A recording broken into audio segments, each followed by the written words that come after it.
రామోజీరావు గారిది ఇలా జరగటం తెలుగు జాతికే భయంకరమైన లాస్. అసలు తెలుగు జాతిలో పుట్టిన ఒక సూర్యుడు ఎవరంటే రామోజీరావు గారు.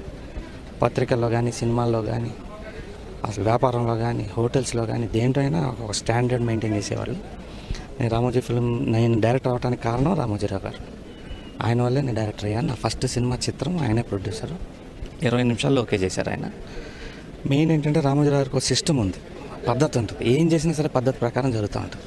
ఈనాడు అవనండి, రామోజీ ఫిల్మ్ సిటీ అవనండి, ఏదైనా సరే మనం వెళ్తే ఆ సిస్టమ్ ఫాలో అయితే అయిపోద్ది పని. అంత పద్ధతిగా ఉండేది. అసలు ఈ లాస్ని నేను చెప్తానికి పదాలు కూడా సరిపోవు, అంత భయంకరమైన లాస్ ఇది. రాజకీయంగా లాసు, స్టేట్కి లాసు, పేపర్ జర్నలిస్టులకు లాసు, సినిమాలకి లాసు, తెలుగు భాషకే లాసు. అసలు ఈ లాస్ని మళ్ళీ పోడ్చలేము. నా టైంలో నేను చూసిన అతి గొప్ప తెలుగు వాళ్ళు, అతి గొప్ప భారతీయుల్లో ఈయనొకడు. ఇండియాకే పెద్ద లాస్ ఇది.